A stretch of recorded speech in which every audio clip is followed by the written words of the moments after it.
Hello and welcome to the show, Heal Me Youth Connect. My name is Paul Wangari, a counseling psychologist, an author, and a passionate mentor. I have authored 7 books, one of them being Why You Married Home. In this segment and our previous 2 segments, we have been looking or going through the journey, through the book Why You Married Home, looking at that reasons that lead people into wrong marriages and relationships. We have looked at reason number 1, reason number 2, reason number 3, and reason number 4. And this is a recap of what we had discussed previously.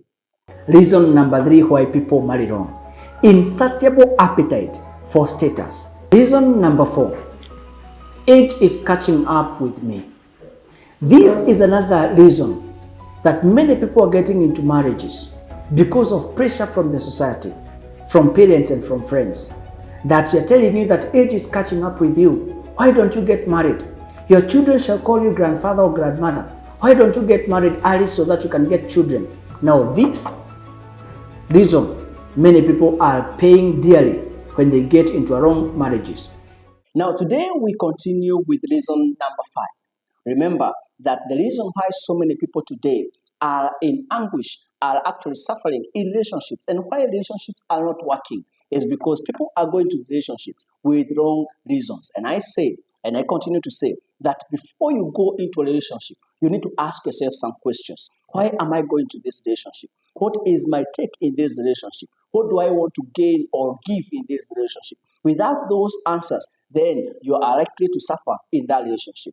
Again, I say, intentionality is more than circumstantial. If you're going to a relationship, go there because you're intentional about making it work, about giving, about nurturing that relationship into going to the next phase of marriage. And remember this, that marriage works. Though it is work, it works. Now, we are going to look at reason number 5, why people marry wrong.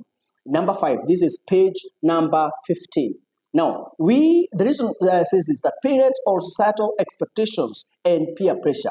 People are getting into marriages and relationships because of parental pressures, because parents want you to get married.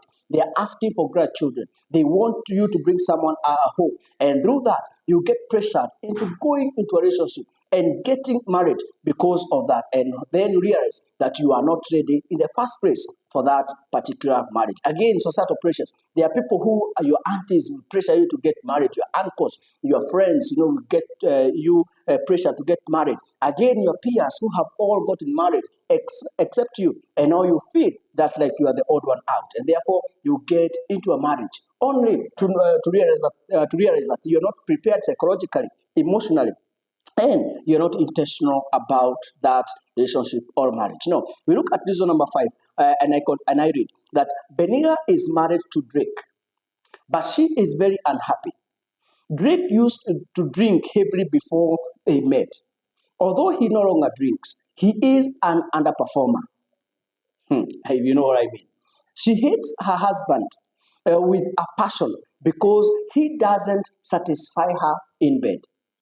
She never enjoys badminton with him. Further, the husband never prepares her before intimacy. When she comes to bed, he bounces on her like a horse. Sex is always painful, distasteful, and pathetic. Whenever she resists, Drake forces himself to her. And this has happened like 3 times in the recent past. Furthermore, Drake is so disrespectful to her that he demands that she sends him payment details whenever she is in the market doing shopping. He doesn't trust her with his money like you would trust a child with your good car on the highway. She feels like the reason why he treats him like trash is because she doesn't contribute anything in the house, because she doesn't have a stable job. Vanilla is full of regrets for falling into the pressure of getting married from her parents and friends. If she knew this is what she was going or signing up to, she would have preferred remaining single to empower herself first. Every day she contemplates leaving him, but she always holds back because of their 4 children. 2 of him she came with into this marriage, and 2 whom she has gotten with this man.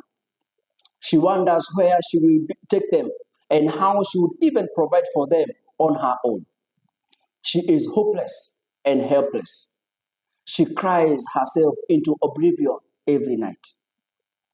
This is the story of Banira, which represents or resembles so many other people who are stuck in a wrong marriage, in an unworking marriage, in a relationship that is not beneficial, that is abusive, that is not working at all. But because of situation, you find yourself stuck there. Banira is a good case study whereby she doesn't have a job. And therefore she wonders, if she leaves this man, how will she be able to provide for them, educate them? Yet, she is sacrificing her happiness. She is sacrificing her peace. She is sacrificing her destiny because of her situation. She got into this marriage not because she was intentional, not because she loved this man, not because she knew this man well, but she got into this relationship because of the pressure from her parents and peer pressure, and societal expectations of her. And now things have turned against her. The man is abusive. The man doesn't care about her feelings. In fact, what he does is to torture her psychologically. For how long will she be in this kind of a situation? If you are watching this show and perhaps you're going through the same, ask yourself, for how long can you take it? Ask yourself, is it worth for you to die in depression? Is it worth for you to get ulcers? Is it worth for you to get sick because of the situation that you are in? Are there other ways that Banira can use to be able to provide for her children and find peace? Is there a way then they can work out this marriage for this man to start treating her right, start providing and caring and having the attachment and the love for her? This I leave it to you to think about it. This is the show that you don't want to miss. Subscribe, like, and share for more as we go through the book, Why You Married Wrong. Until next time, God bless you.